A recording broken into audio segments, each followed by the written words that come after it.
지금부터는 이 이야기를 꼭 다뤄야 될 것 같습니다. 연일 신기록을 쓰고 있는 이 무더위 도대체 언제까지 이어질까요? 맹소영 경기환경에너지진흥원 경영본부장 오셨습니다. 어서 오십시오. 네, 안녕하세요. 너무 더웠습니다. 진짜 너무 더웠습니다. 오늘 하루. 서울과 경기 지역의 첫 중대 경보가 발표가 됐는데 기상광 측소 기준으로는 서울이 36.7도를 기록했다고 해요. 이제 올해 들어서 가장 더웠던 건데 말 그대로 숨막히는 더위였습니다. 제가 기억나는 건 2018년 기억나는데 그때 최고 기온이 39.6도. 그게 아직도 최고 기온이라고 알고 있는데 이 최고 기온 이번에 혹시 39.6도 넘는 겁니까? 일단 기상청에서 발표한 낮 최고 기온의 이번 주의 기온은 37도, 8도 선으로 보고 있습니다만 네. 저는 승온 효과가 더해질 경우에는 충분히 가능성은 열어놓을 수 있다고 보고 있습니다. 승온 효과. 네, 왜냐하면 산맥을 타고 이제 공기가 이동을 하게 됐을 경우에는 우리나라 동쪽 지역보다 서쪽 지역의 기온이 높게 되는데요.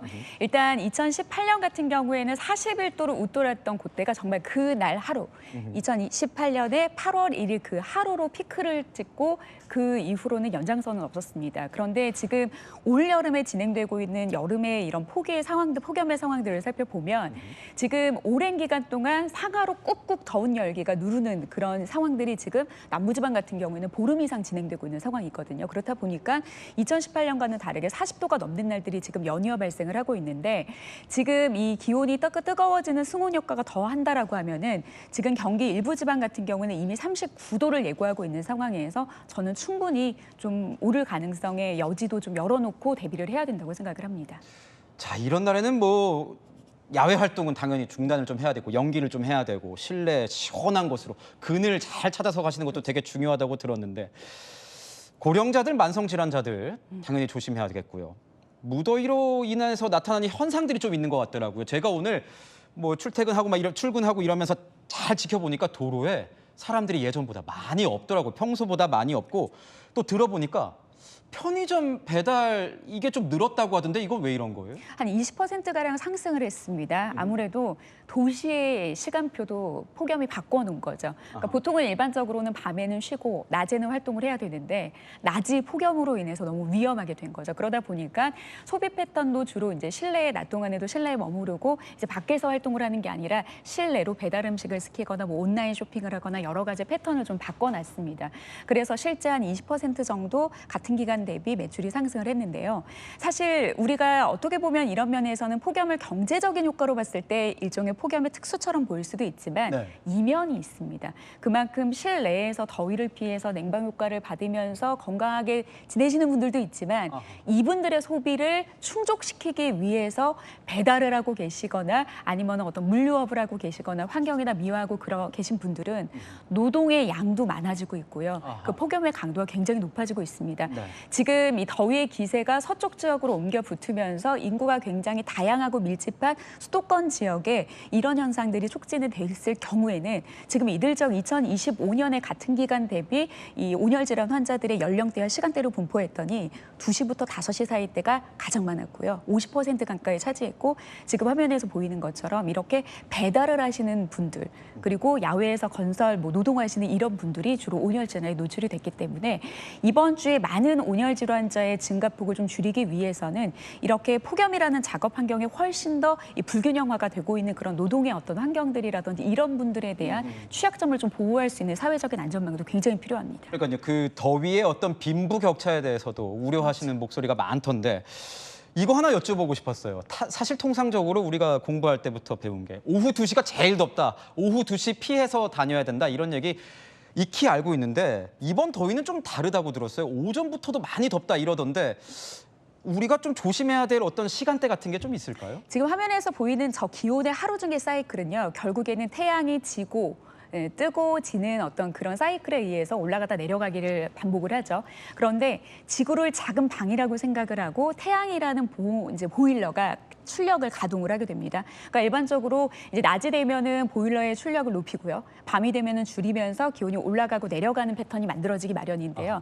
지금 앞서도 말씀드린 것처럼 오랜 기간 동안 지금 상하간에 꾹꾹 누르는 폭염의 열기가 지금 보름 이상 지속이 되고 있는 그런 상황이기 때문에 과거와는 다르게 이 지구 지구라는 작은 방이 단열재로 지금 쌓여져 있는 겁니다. 그렇기 때문에 태양이 졌을 때 기온이 떨어져야 되는데 보일러의 출력 가동을 낮췄는데도 불구하고 이 단열 기능 때문에 떨어지지 않는, 그래서 초열대야라고 하는 밤 동안 돼도 30도 아래로 떨어지지 않는, 그러다 보니까 뭐 오전 10시에도 기온이 30도로 웃돌아 버리는, 그러니까 이제는 오전은 좀 안전하다, 오전이나 저녁쯤에 선선하게 바깥 활동을 하는 게 더 낫다라고 하는 그런 통상적인 생각들도 올 여름은 좀 힘들 수 있습니다. 더 크게 봤을 때는 여름 보통 8월 15일 중순 이후부터는 이제 기온이 내려가게 되거든요. 더 큰 관점에서는 이 지구라는 단열재가 계절적인 측면에서 여름이 지나고 가을 동안까지도 열을 보관하는 역할을 해주기 때문에 이번 여름 같은 경우에는 비단 이번 주뿐만이 아니라 이제 9월, 10월까지도 계속해서 이 폭염의 열기가 남아있을 가능성이 높기 때문에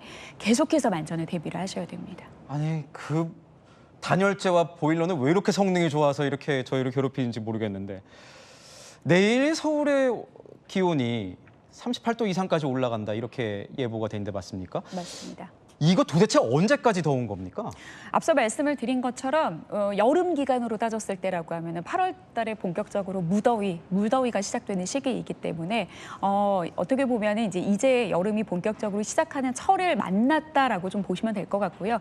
일단은 이번 더위의 피크점은 이번 주일 겁니다. 그래서 37도, 8도. 그러니까 우리 체온보다 좀 높은 기온이 바깥 그 환경에서 나타나는 그 절정은 이제 이번 주고요. 이번 주가 절정이군요. 그렇습니다. 근데 주말이 됐을 때 일단은 향후 10일 동안의 날씨만을 봤을 때는 그런데요. 이후가 되면 기온이 내림세를 보이긴 하지만 많은 분들이 내려갔다라는 게 폭염이 끝났다고 보시면 압니다. 내려가서 폭염 경보급의 수준입니다. 그러니까 폭염 중대 경보급의 경고는 어느 정도 좀 완화되기는 합니다만 주 후반에는 이제 폭염 경보 수준의 더위가 여전히 이어지고, 지금 문제는 뭐냐면 비다운 비가 없습니다. 그러니까요. 비가 와야 와요. 좀 열기를 식혀주는데 비다운 비는 오지 않는 상황에서 남쪽을 지나는 태풍이 지금 현재로서는 우리나라를 관통한다라기보다는 좀 간접적으로 지금 보이는 것처럼 저런 경로로 간다라고 하면은 우리나라 쪽에 오히려 뜨거운 열기를 지금 불어넣는 역할을 좀 해주기 때문에 스쳐 지나가면 오히려 뜨거운 연기가 더 배가 되는군요. 그렇죠. 그렇기 때문에 지금 폭염을 좀 완화시킬 수 있을 만한 그런 상황들을 좀 기대하기는 어려울 것으로 보입니다. 그렇군요. 뭐 태풍은 와도 문제고 뭐 지금 안 와도 문제인 것 같은데, WHO의 경고에 따르면 이렇게 40도가 넘는 이런 상황에서는 선풍기를 켜는 게 더 안 좋다고 하던데, 이거는 왜 그런 겁니까? 맞습니다. 선풍기가 무조건 안 좋다라기보다는 앞서 전제를 하셨던 40도가 넘는 상황에서는 굉장히 위험할 수 있습니다. 그러니까 우리가 실제 체온보다 높은 그 기온 환경이 있을 경우에는 신부의 온도는 36.5도이기는 하지만 우리가 외부하고 열을 교환할 수 있는 피부 온도는 32도에서 높게 올라도 35도거든요.